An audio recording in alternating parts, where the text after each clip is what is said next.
I wanted to give an update of replacing Bermuda sod in growth zone 8B with Zorro Zoysia. This sod was installed 3 months ago. No, just short of 3 months. So we haven't been able to put out any broad spray for the spurge that's growing. But I wanted to point out just how we have these different growth areas. You can see where there's different areas where it's dark green, and just the length of the grass is just it's a lot taller in certain areas, and then just right next to it, it will be lower. So we do have two 50-pound dogs, and when they come out here to pee, as you can see, it does leave a nice yellow spot.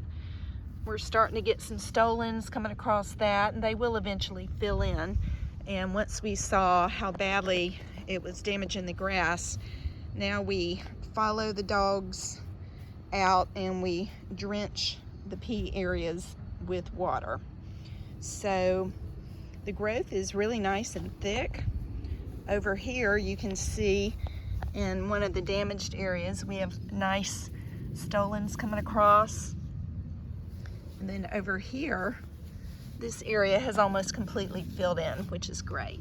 So again, now we're following the dogs out and drenching the areas with water. But you can see, even just in this area, like literally you could just about trace a line over this thick, lush growth, and then it's just lower.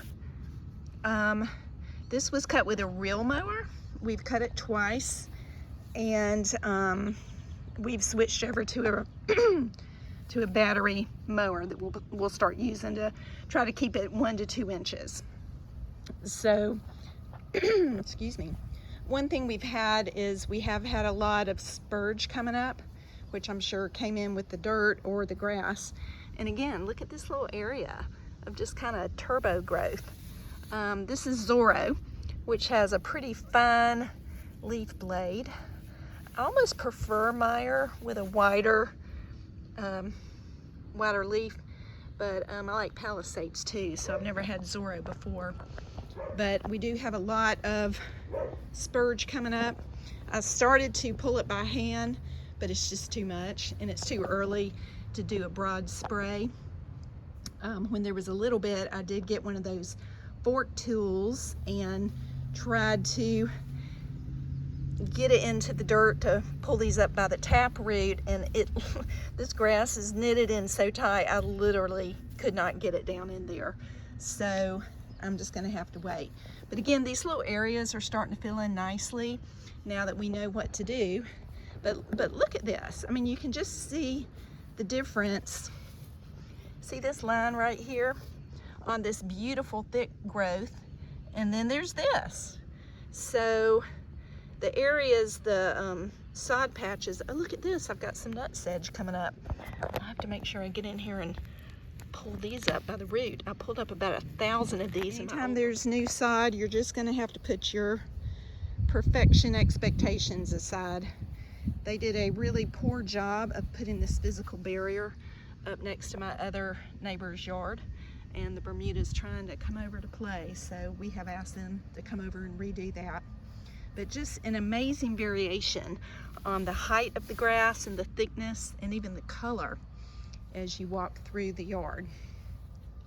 So I know eventually it will even out and look great, but it will be getting mowed today, and we're just going to have to keep our eye open for some nut sedge, which that is coming up in a couple of places. We'll have to pull that. And again, there's just nothing we can do about the dogs except what we're doing is following them out. But I do like Zoysia. I think it's a beautiful grass. I'm just amazed at the variation. So look over here. Look at the color difference right here. You have this area here that's tall and lush, and then you just come right over and it's dry looking and low, has a different color, and that is literally throughout the yard. So I think it's one of those agricultural gardening things where the first year it sleeps, the second year it creeps, the third year it leaps.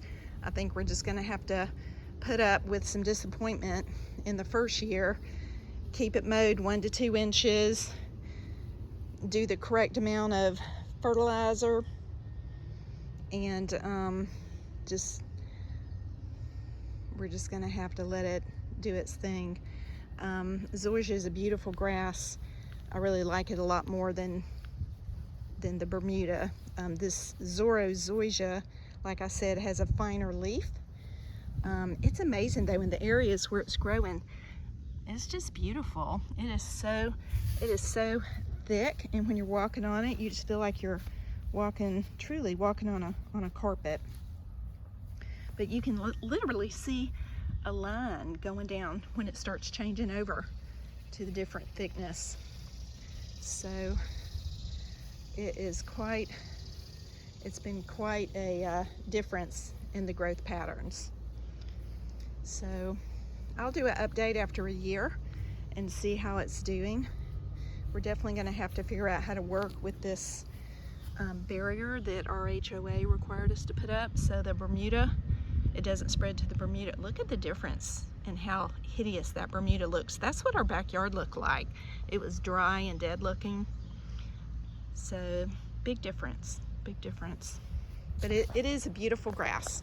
Once we can get the spurge taken care of, looks like I'm probably just going to have to deal with that for a little bit. I think it'll be great. So that is our almost 3-month update.